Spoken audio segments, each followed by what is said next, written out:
나게 키우시는 하나님이라는 제목으로 하나님 말씀 선포하겠습니다. 우리가 신앙생활할 때 하나님께서 우리에게 보여주신 어떤 그런 행동, 나에게 역사하신 행동 때문에 서운하신 적 없습니까? 사실 우리가 그래도 이 밤에 모인 우리는 신앙생활을 잘하는 편이잖아요. 다른 사람보다. 우리가 그래도 우리 교회에 다니는 사람들보다는 제일 그래도 나은 레벨에 있는 사람들 아닙니까?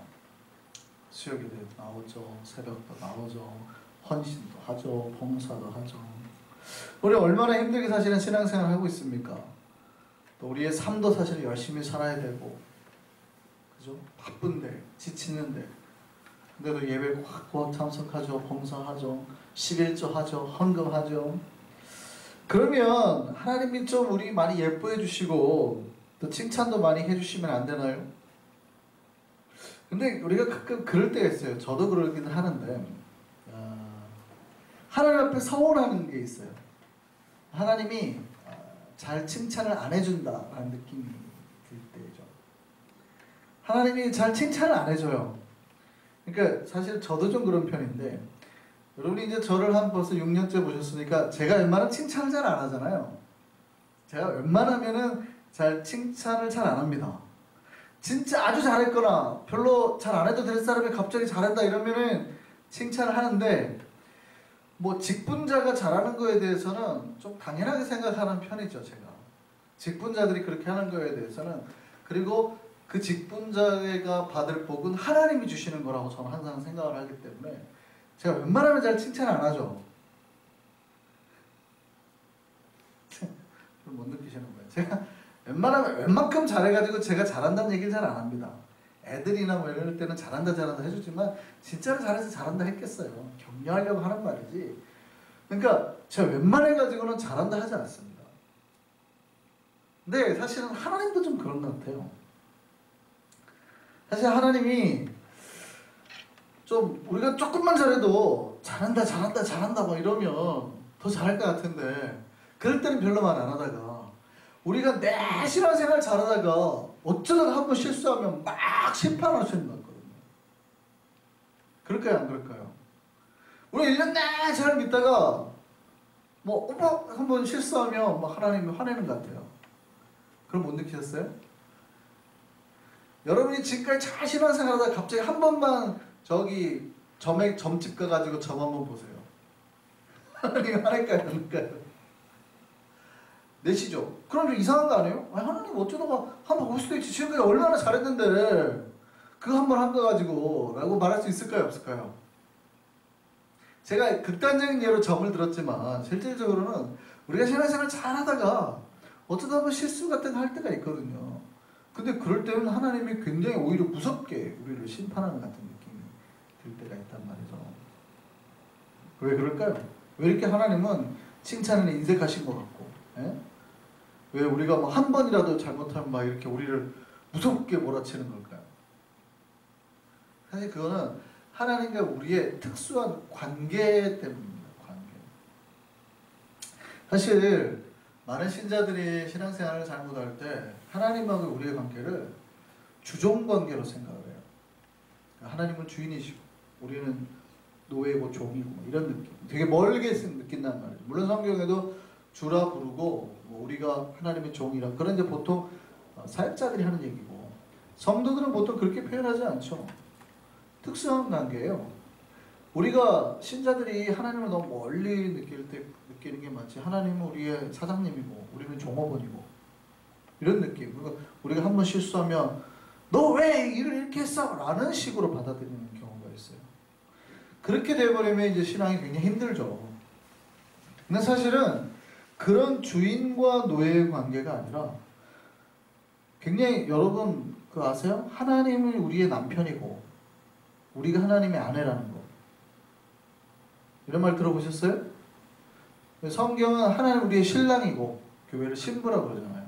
그러니까 요한계시록은 신랑이신 예수 그리스도를 기다리는 교회의 신부의 모습이죠. 그런데 성경에 보면 직접적으로 하나님께서 내가 네 남편이다 그래요. 내가 네 남편이고 네가 내 아내다. 내가 너한테 장가를 들겠다. 이런 얘기가 나옵니다.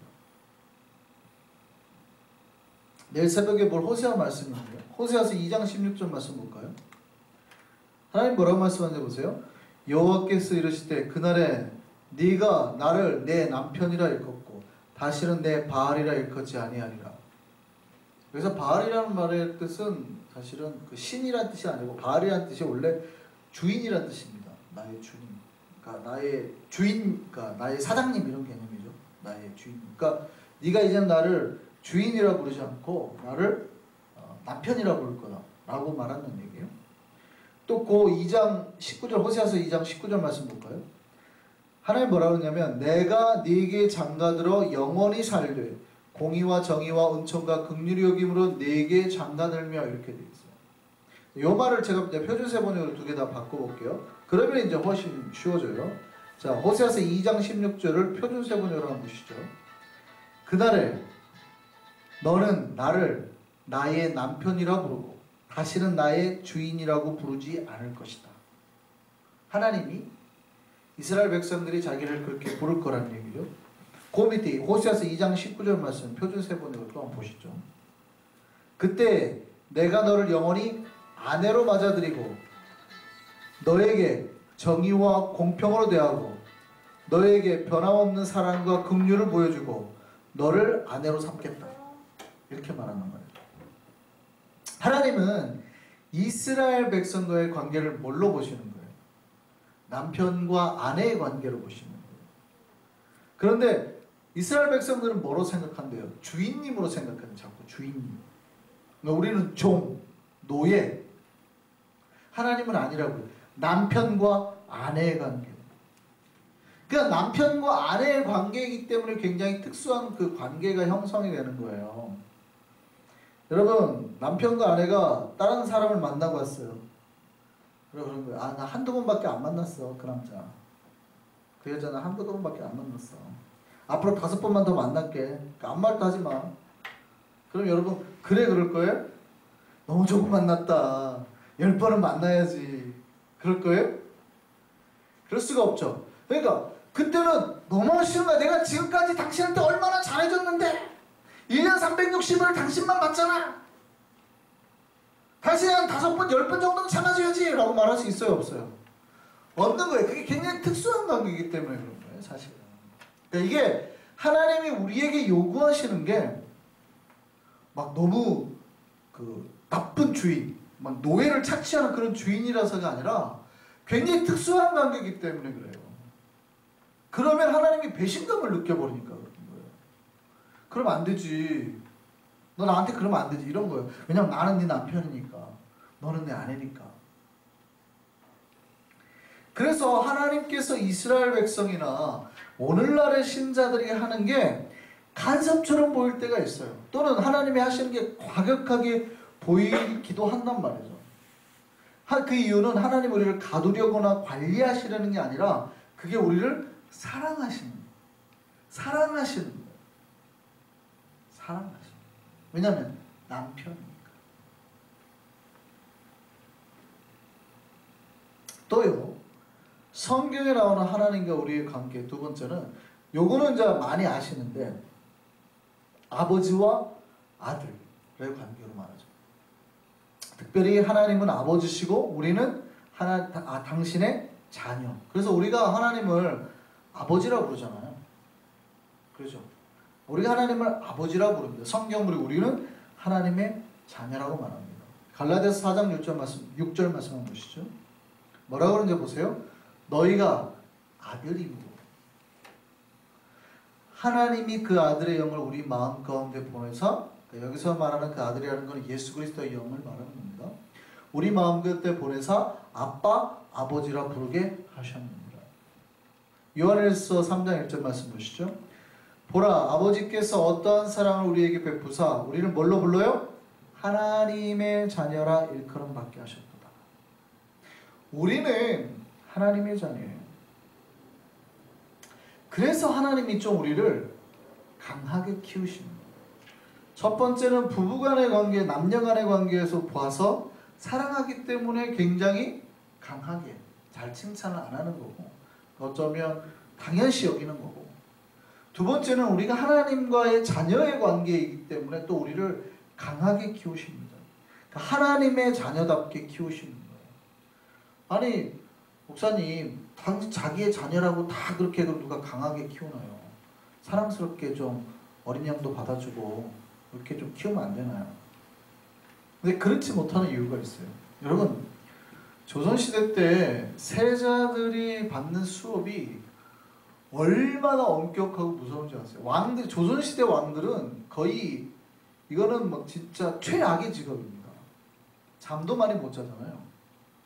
얼마나 공부를 많이 하냐면 아침에 일어나면 아침부터 이제 문안을 하고 오면 자유시간, 조선시대 왕들은 자유시간이 없어요. 아침 새바닥부터 그 조회를 하잖아요. 회의를 해요. 그 대신들이 들어오면 회의를 합니다. 회의. 2시간 회의하고 업무 처리 끝나고 나면 2시간 공부를 해야 돼요. 공부를 엄청 하루, 오전 일과 공부해요.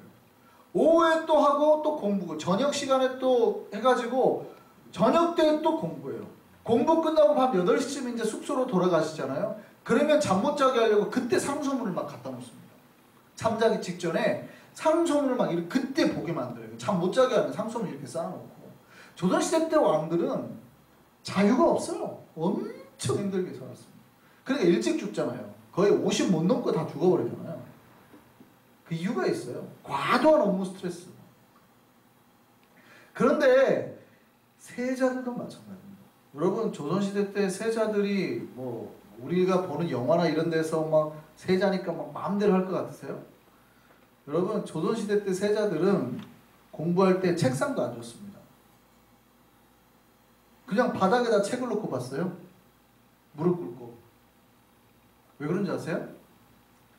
조선은 유교의 삶이잖아요. 그러니까 가르치는 스승. 게다가 그 자기들이 보는 사서삼경이 공자의 책이니까 감히 책상에 놓고 볼 수 없다 그래서, 또 스승보다 아래기 때문에 스승 앞에서 세자를 하더라도 책상을 못 놓고 바닥에다 책을 놓고 무릎 꿇고 공부했어요. 세자가 엄격했습니다. 아주 뭐. 그러니까 뭐 드라마에서 보는 뭐 좋은 상 놓고 보는 거는 다 가짜예요. 하도 세자를 사랑하는 왕이 몰래 이렇게 했습니다. 그래도 공자의 경전인데 어찌 경전을 땅바닥에 놓고 읽을 수 있단 말이오. 세자에게 우리 책상 하나 갖다 줍시다. 그때 어떻게 해요? 스승들이 말도 안 되는 소리입니다. 이렇게 다 치워버렸잖아요. 세자들이 교육이 엄격했어요. 특히 임진왜란 때 보면, 임진왜란 때 당시 왕이 선조였잖아요. 조선의 최악의 임금 중 2명 중 1명이 선조인데, 이 선조의 아들이 굉장히 뛰어난 사람입니다. 광해군. 우리는 광해군을 뭐 잘못 알고 있지만 광해군은 굉장히 대단한 사람이었죠. 사실 굉장히 똑똑하고 위대한 사람이었습니다. 그러니까 선조는 나라를 피하고 다 도망갔는데 그 남아가지고 의병들을 독려하고 하는 건 다 누가 했어요? 광해군이 한 거예요. 선조가 광해군한테 시키고 자기는 도망가 버리잖아요. 그러니까 광해군은 그 막 일본 놈들이 외놈들이 오는데 그 사이를 다 삐집고 들어가면서 의병들을 독려해내고, 걱정하지 마라, 조정은 여러분과 함께 있다, 백성들을 독려하면서 광해군이 다 그러고 다닌 거예요. 그때 이제 광해군이 그렇게 다닐 때 나중에 이제 광해군을 선조가 시기해버리잖아요. 나중에 임진왜란 끝나고 나니까. 어쨌든 광해군이 그렇게 다닐 때, 지금 이때가 언제입니까? 임진왜란. 지금 왕이 피난을 간 이런 유례 없는 난리예요, 난리. 조선이 뭐 망하느냐, 존폐가 결정되는 이런 때거든요. 그래서 세자가 이제 그렇게 해갖고 왕의 명령을 받고 딱 떠나는데 세자를 따라가겠다는 사람들이 있었어요. 스승들, 광해군의 스승들.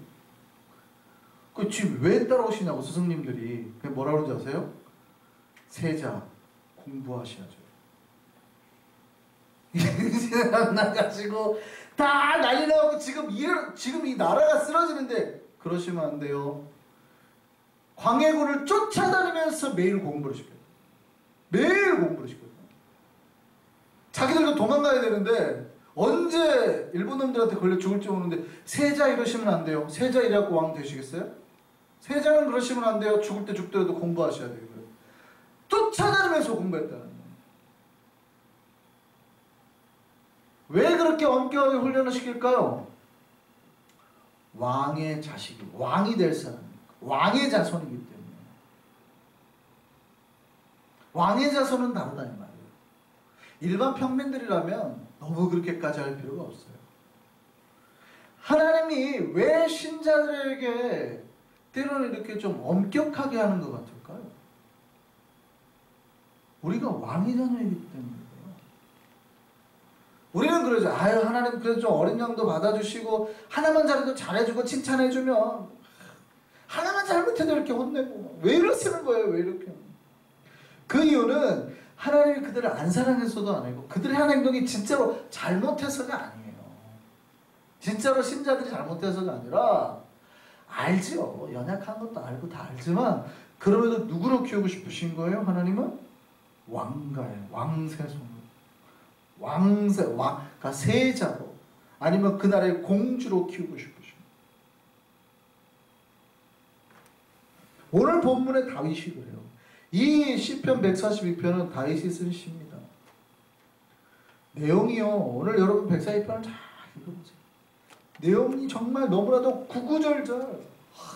이게 막 애통이에요. 애통. 다윗이 뭐라는 거예요? 하나님 앞에 부르짖는데 원통하다는 거예요. 지금 내 상황을 다 토로하는데 아이고 하나님 너무하십니다. 나 죽게 생겼습니다. 이 지금 생사의 길에 놓였다는 거예요. 지금 저기 코앞에까지 와 있다는 거예요. 그러니까 이거 살려주셔야죠. 지금 딱 죽겠습니다. 딱 주님께 정말 애절하게 기도하고 있는 거예요. 근데 하나님이 다윗을 왜 이렇게 자꾸 코너로 모시는 거예요? 왜? 지금 다윗이 이 시를 쓴 장소가 아둘람굴입니다. 밖에는요 사울의 군대가 3,000명이나 와 있어요. 굴 밖에 그냥 죽는 거예요. 그냥. 그러니까 이게 지금 그 굴 안에서 쓴 거예요. 이제 바스락 소리만 나면 들어가 다 잡아가는데 다윗과 그 용사들이 굴 안에서 벌벌벌벌 떨면서 이 시를 쓴 거예요. 하나님 뭐 너무합니다. 왜 제 부르짖는 기도를 안 들으시고 저를 이렇게 죽음의 코너까지 몰아넣습니까? 지금 거의 자기를 잡으러 오는 사람이 앞에 있는데 벌벌벌 떨면서 쓴 시라고. 생각해 보시죠. 다윗은 왜 하나님은 다윗을 왜 이렇게까지 코너로 몰고 있냐는 거예요. 그 질문입니다. 그 질문. 다윗은 어렸을 때부터 신앙생활 잘한 거 아닙니까? 잘했잖아요. 그러면 그렇게까지 어렸을 때 신앙생활 잘했으면 왕 만들어주면 되는 거 아니에요. 다윗이 노래도 잘하고 어렸을 때 했으니까 다윗이 찬양을 받으시면 되는 거 아니에요. 그럼 다윗 통해서 예배를 받으시고 이스라엘을 잘 다스리게 하면 되잖아요. 그럼 되잖아요. 구태여 왜 다윗을 이렇게 죽음의 코너로 몰아넣냐고요. 다윗이 뭘 잘못했는데. 다윗의 입장에서는 하나님이 하시는 일이 서운할까요? 안 서운할까요? 다윗이 하나님 앞에 죄 지은 적이 없잖아요. 아직까지. 어렸을 때부터 다윗은 그렇게 찬양하기 좋아하고 하나님 앞에 예배하기 좋아하고 이런 거잖아요. 그러니까 어렸을 때부터 워낙 얘가 착하고 성실하고 믿음이 좋으니까 기름 부음 받았고 하나님의 종으로 부음 받았고 얘는 실수한 적도 없잖아요. 그리고 골리앗과 싸워서 이길 만큼 믿음 생활도 잘하고 신실하다고요. 어린애가. 그러면 얘를 그냥 하나님이 그동안 찬양 받으시고 예배를 받으셨던 것처럼 다윗을 그냥 빨리 왕 세워가지고 예배를 받으시고 찬양을 받으시면 되는 거 아니냐고요. 그래요 안 그래요? 그렇잖아요. 우리가 지금까지 신앙생활 잘했으니 빨리 하나님 우리한테 복 주시고 우리를 통해서 더 큰 영광을 받으시면 되는 거지. 우리가 뭘 잘못했다고 우리를 지금 죽음의 코너까지 넣어가지고 벌벌벌 떨게 만들고 우리를 막 이렇게 만드냐.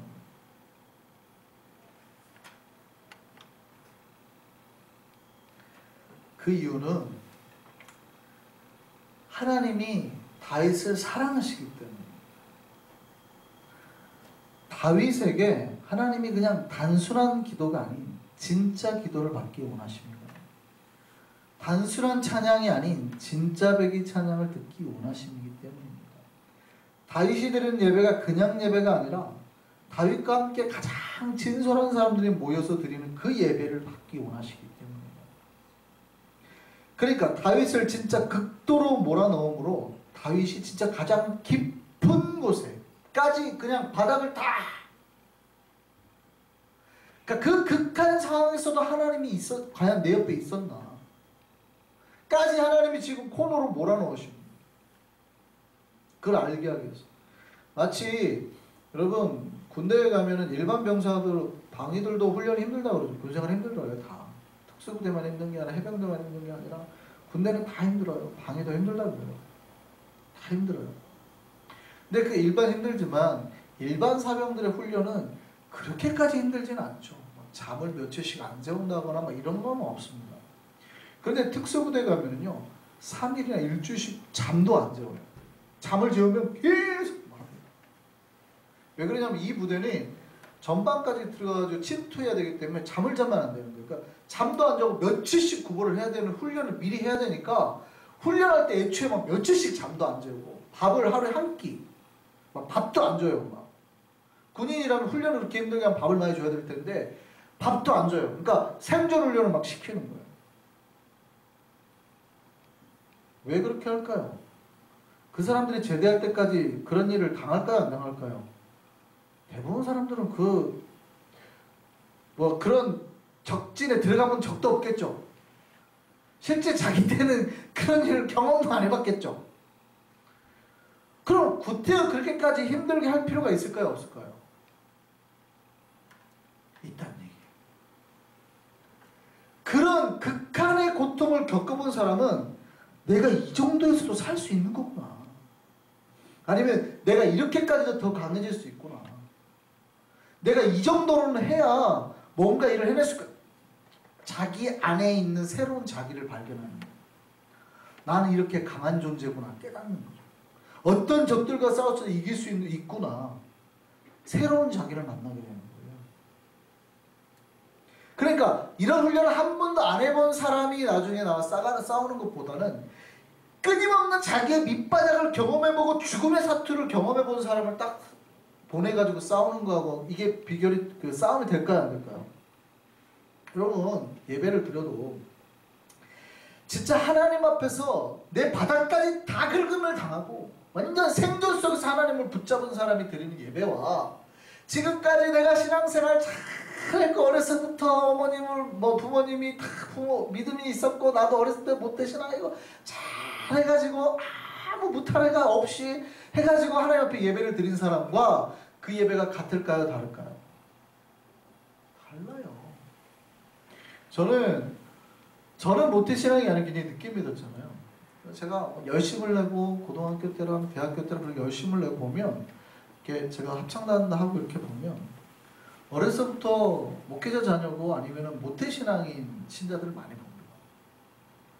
제가 봤을 때는 되게 한심해요. 그때는 그랬다고요. 그들을 지금 폄하한다는 뜻은 아닌데 물론 저는 모태신앙이 가지고 있는 또 특별한 은사가 있다고 봅니다. 그거는 나중에 믿은 사람들이 또 못 가진 그런 게 있더라고요. 어쨌든 말이에요. 그때 당시 제가 봤을 때는 야 진짜 편안하네. 저희 부모는 교회 가면은 다리몽둥이를 분들어뜨린다.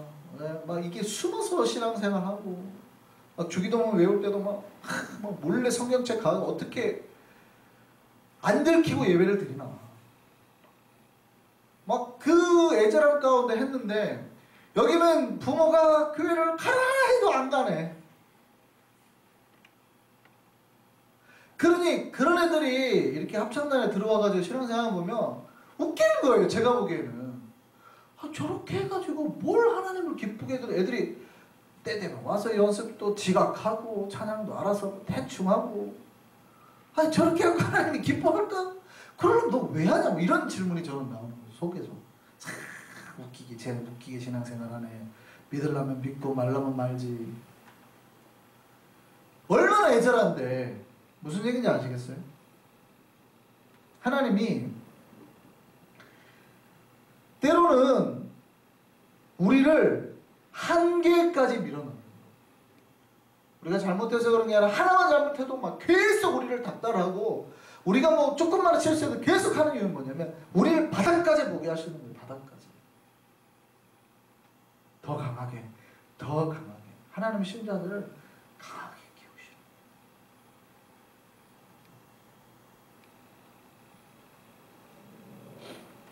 단순한 신자로만 예배드리게 하는 게 하나님 목적이 아니기 때문에요. 왕의 자녀로 그리고 강력한 군대로 변화되기 위함이 그 원하시는 것이니까. 그래서 계속해서 그들을 더 강하게 몰아치는 거예요. 감사할 것은, 우리가 감사한 거는 하나님께서 이렇게 신자들을 강하게 몰아치는 이 고난 끝에는 반드시 복을 준비하고 계신다. 놀랍게도요, 다윗이 이 아둘람 굴에서 죽기 일부 직전 아닙니까? 3,000명이 다 찾고 다녔다는 게, 굴을 다 찾고 다닌 거 아니에요. 분명히 굴 속에 숨었을 거다 정보를 받고, 저기 숨었다는 정보를 받고 왔으니까 다 찾았다는 거 아니에요. 알고 왔는데 어떻게 이제 피해요. 그런데 다윗이 안 들켰죠. 희한한 건 다윗이 안 들켰죠. 뿐만 아니라 다윗이 있는 동굴로 사울이 들어오잖아요. 사울을 잡을 수 있는 기회가 생겨버리잖아요. 오히려. 물론 다윗은 죽이지 않죠. 몸만 이렇게 베고 죽이지 않죠. 희한하지 않습니까? 다윗은 거기서 죽을 거라고 벌벌을 떨고 있었는데 오히려 하나님이 그 원수를 그 앞으로 밀어넣잖아요.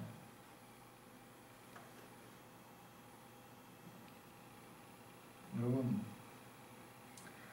다윗은 그 하나님이 끝까지 절벽까지 몰아넣는 그 고난을 통해서요, 점점 더 성숙해집니다. 여러분, 점점 더 성숙해지는 다윗을 발견해요.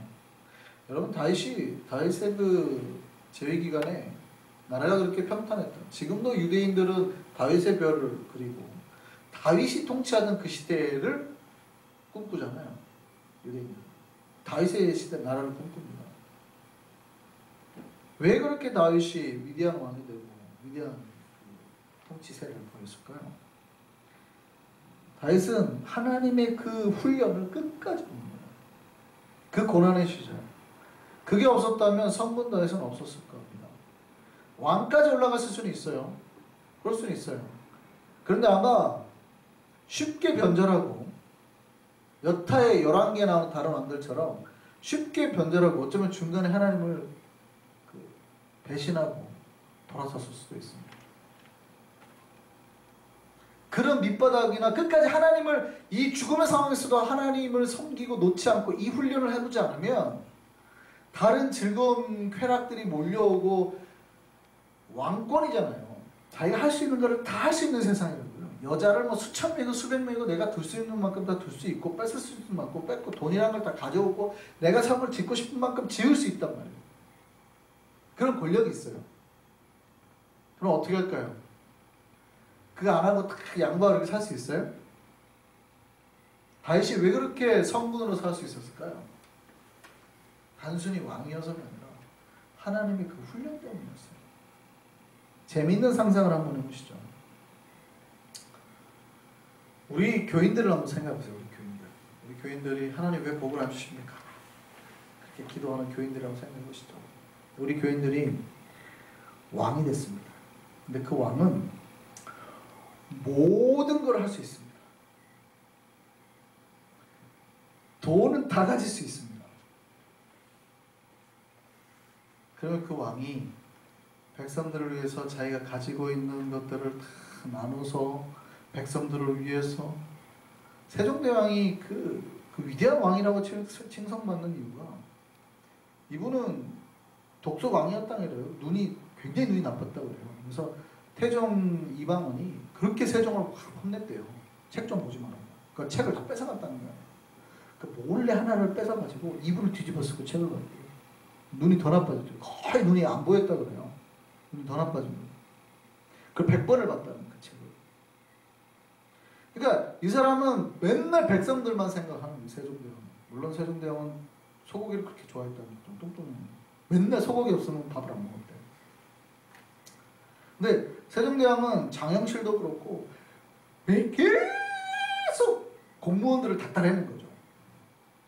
백성들이 잘 살 수 있는 방법을 만들어내라. 백성들이 잘 살 수 있는 방법을 만들어내라. 닥달을 했다는 거예요. 그러니까 그 시대가 태평성대가 된 거예요. 근데 보세요. 세종대왕은 자기가 왕이고 권력있고 다 했지만 자기를 위해서 누리지 않고, 내 돈 추구하지 않고, 연산군은 막 함부로 해버렸잖아요. 여자들만 이렇게 많이 하지 않고 그렇게 살았어요. 여러분이 만약에 왕이 됐다고 생각했어요. 재밌는 상상. 조선시대보다 더 강력한 왕권인 이 시대라고 생각해 보시죠. 그러면 여러분은 어떻게 할까요? 나라의 돈을 막 뺏어 내 것으로 삼고, 내가 먹고 싶은 대로 먹고, 내가 취하고 싶은 데다 다 취하고, 내가 취하고 싶은 남자 다 취하고, 이렇게 살 것 같습니까? 우리 교인들이 그렇게 살 것 같습니까? 아니면 하나님 앞에 신실한 종이 되어서 그렇게 살면 큰일 나지. 그러면 안 되지. 왕은 그렇게 하라고 부름받은 게 아니야. 하면서 절제하고 아침부터 밤까지 일어나 깨가지고 열심히 충성하고 돈도 안 가지고 살겠습니까? 우리 교인들은 어떻게 할까요? 여러분 생각해보세요. 우리 교인들 한 명 한 명 떠올려 생각해보세요. 어떻게 할까요? 우리 교인들은 진짜 하나님 앞에서 신실하니 맨날 복 달라고 그러잖아요. 복만 줘보세요. 제가 하나님 앞에 얼마나 잘 쓸 건데요. 돈 많이 줘보세요. 그러잖아요. 우리는. 근데 진짜로 여러분이 우리 교인들 생각해보세요. 과연 하나님 앞에서 죽을 때까지 변심하지 않고 왕 노릇을 진짜 잘할 사람이 몇 명이나 있을까요? 유장모님이라면 가능하죠. 유권사님 오늘 아름다우시니 어떤 여자도 안 받아들이죠. 할 수 있을까요? 반대로 유권사님이 여왕이 됐어요. 장로님이 워낙 멋있으시는데 딴 남자는 없이, 젊은 남자는 없이 그냥 장로님만 먼저, 돈도 별로 필요 없고 백성들을 위해서만 아침부터 밤까지 이렇게. 그런 사람이 있을까요? 없을까요? 우리 교인들 한 명 한 명 떠올려보세요. 저분은 분명히 그럴 것 같아 라는 사람도 한 명 있죠? 한 명 정도는. 김정일 목사 믿습니까? 없습니까? 왜 웃으세요? 본인은 그렇게 하셔야 될 거 아니에요.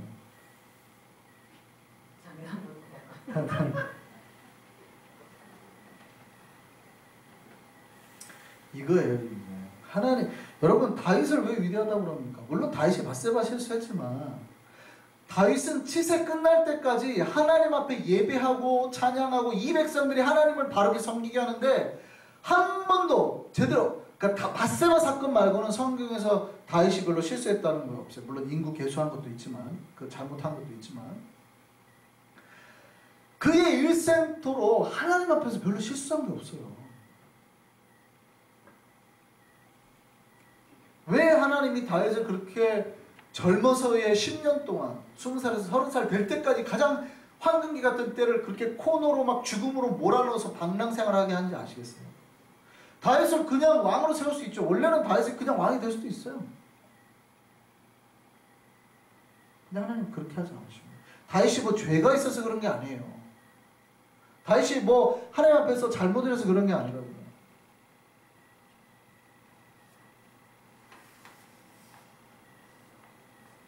여러분, 하나님께서 때로는 우리 신자의 삶에 고통과 고난을 줍니다. 그리고 우리를 최악의 상황까지 몰고 가실 때가 있어요.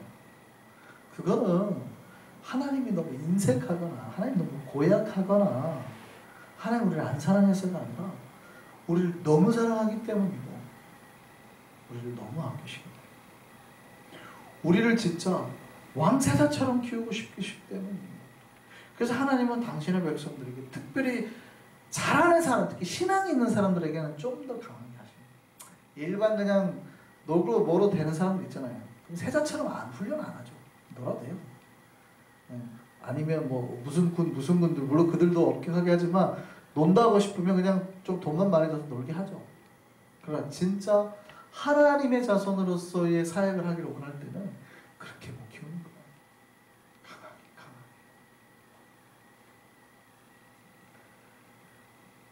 하나님이 또 우리를 그렇게 코너로 몰 때 실망하거나 낙심하거나 좌절하지 마시기 바랍니다. 그때도 주를 찾아야 돼요. 다윗이 위대했던 것은 그때마다 주를 찾죠. 이게 다윗이 다윗 때문이거든요. 다윗은 죽음의 상황에서는 꼭 하나님을 찾습니다.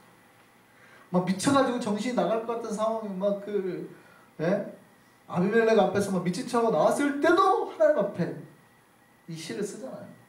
그러니까 다윗은 인생의 가장 고난의 때마다 하나님 앞에 기도하면서 하나님을 찾았어요. 그럼 하나님이 어떻게 해요? 점점 변화를 시켜주시죠. 환골탈태란 말 아시죠?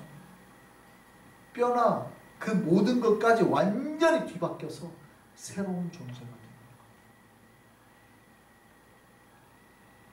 그렇게까지 변화가 되어야 되는 거예요. 여러분, 우리 신앙에는 하나님의 때로는 가시 같은 거, 고난 같은 거 이런 계속 던져줄 때가 있습니다.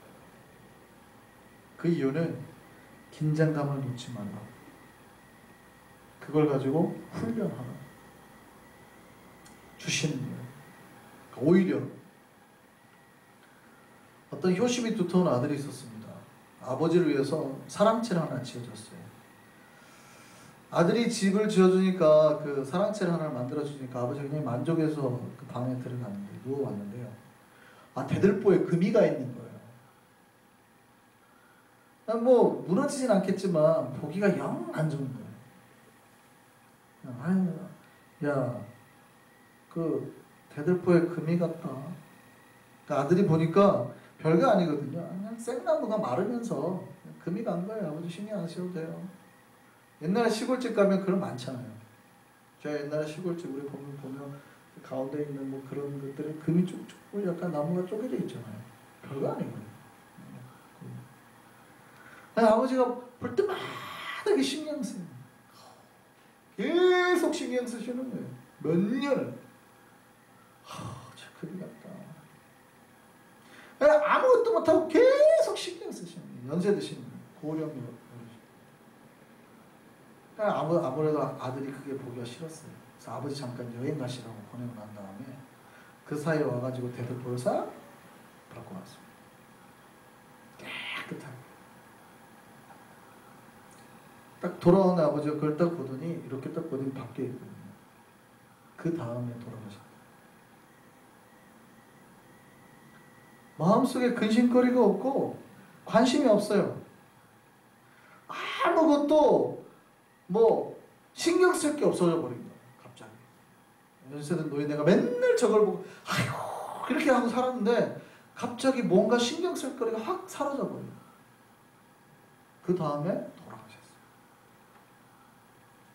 차라리 계속 신경 쓰면서 사시는 게 더 나았을 거죠.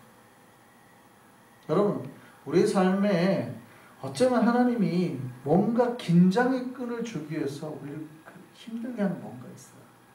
우리가 삶이 그렇게 완벽하게 아름답거나 그렇지 않게 만드실 수 있다는 거죠. 요거 하나 해결된 것 같으면 여기에서 뭔가 푹 터지고, 요거 하나 해결된 것, 요거 하나 툭. 그 이유가 뭘까요?